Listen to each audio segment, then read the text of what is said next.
කරන කෙනා දේශප්‍රේමියද කියලා. එතකොට ප්‍රභාකරන් පරාජය කරන කෙනා දේශද්‍රෝහියද කියලා අපි අහන්න කැමතියි.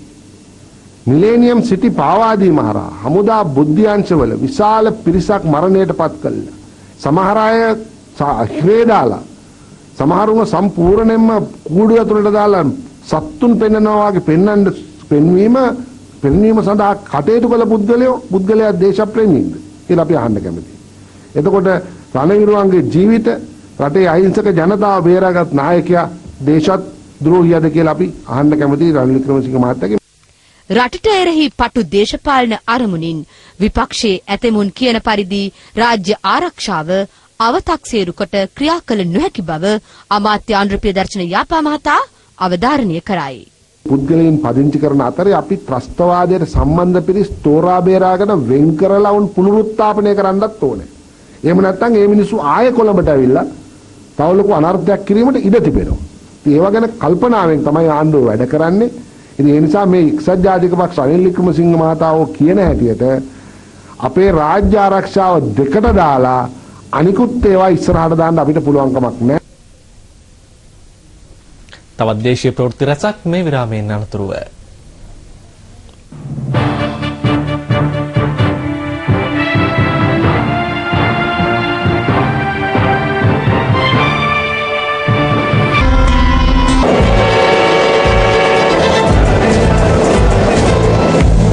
ත්‍රස්තවාදය සහ මුලින්ම තුරන් කරන්න පුළුවන් කියලා ලෝකෙටම ආදර්ශයක් දුන්නේ මේ පුංචි දිවයින. ඉතින් මේ නිදහස් ශ්‍රී ලංකාවේ ඔබටත් යාපනයට යන්න පුළුවන් කියලා හිතුණොත් එහෙමත් නැත්නම් නාගදීපයට ගිහිල්ලා වැඳ පුදා ගන්න අවස්ථාව තියෙනවා නම් කොච්චර හොඳයිද කියලා හිතුණොත් ඒ වෙනුවෙන් යාල්දේවි සූදානමින් සිටිනවා. යාල්දේවිත් එක්ක යාල්පාණමට යන්න හදවතට ටිකට් එකක්. උතුරු මිතුරු තෙක්කින් තෝලන් ව්‍යාපෘතියේ වෙළඳ දැන්වීම එළිදැක්වුණේ බස්නාහිර පළාත් සෞන්දර්ය නිකේතනයේදී.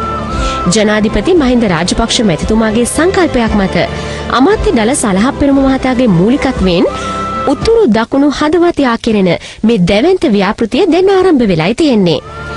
යාල්දේවි කොළඹ කොටුවේ සිට තාණ්ඩිකුලම් දක්වා විතරයි දැන් ධාවනය වෙන්නේ. එතෙන් සිට කන්කසන්තුරේ දක්වා තවත් දුම්රියපළ 28ක් ඉදි කළ යුතුව තිබෙනවා.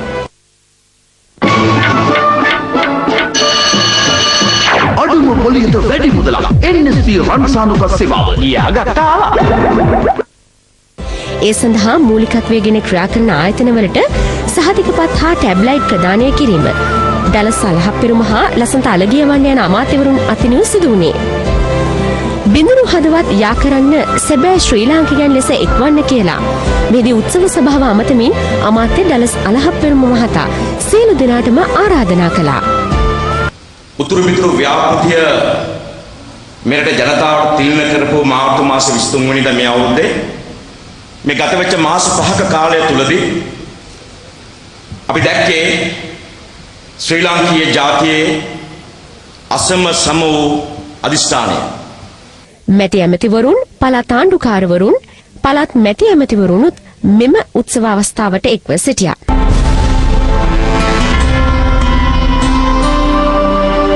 අපට අනාගතයේ දුන් ඔවුන්ගේ අනාගතය වෙනුවෙන් ඩයලොග් උත්තමාචාර්ය.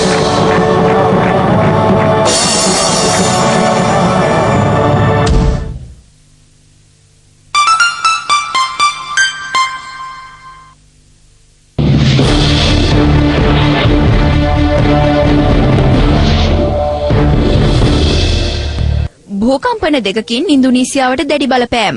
මියගිය සංඛ්‍යාව 10 ඉක්මවයි. ඉන්දුනීසියාවේ පාදාන් නගරය ආශ්‍රිතව ඊයේ පස්වරුවේ පළමු භූකම්පනය හටගැනින.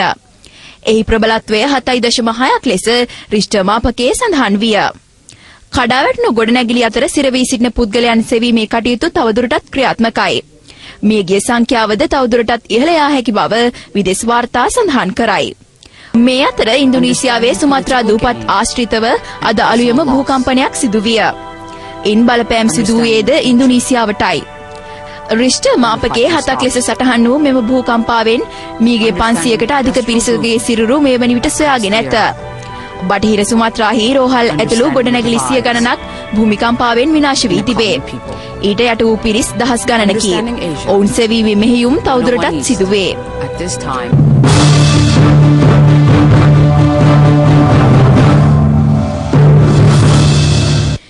දකුණු අප්‍රිකාවේදී පැවැත්වෙන ශූරයන්ගේ කුසලාන ක්‍රිකට් තරගාවලියට සහභාගී වූ ශ්‍රී ලංකා කණ්ඩායම දිවයිනට පැමිණේ. තරගාවලියේ ඒ කාණ්ඩය යටතේ ක්‍රීඩා කළ ශ්‍රී ලංකා කණ්ඩායම දකුණු අප්‍රිකාව සමග පැවති පළමු තරගයේදී විශිෂ්ට ජයග්‍රහණයක් හිමි කර ගැනීමට සමත් විය. එහෙත් එංගලන්තයේ සහ නවසීලන්ත කණ්ඩායම සමග පැවති තරග දෙකම ශ්‍රී ලංකා කණ්ඩායම පරාජයට පත්විය. තරගාවලිය පිළිබඳ අදහස් දක්වන ශ්‍රී ලංකා කණ්ඩායම් නායක කුමාර සංගක්කාර. මම හිතන්නේ සමස්ත තරගාවලිය ගත්තහම අපි ඉතාමත් හොඳ ආරම්භයක් තිබුණා. දකුණු අප්‍රිකානු කණ්ඩායම පරාජය කරන්නේ. නමුත් ඉන්පස්සේ මම හිතන්නේ එංගලන්තයේ තරගයට නම් මම හිතන්නේ කාසිය භාෂය දැඩි ලෙස බලපෑවා. නමුත් නවසීලන්ත තරගය තමයි ජයග්‍රහණය කරන්නේ තිබුණු තරගයක්.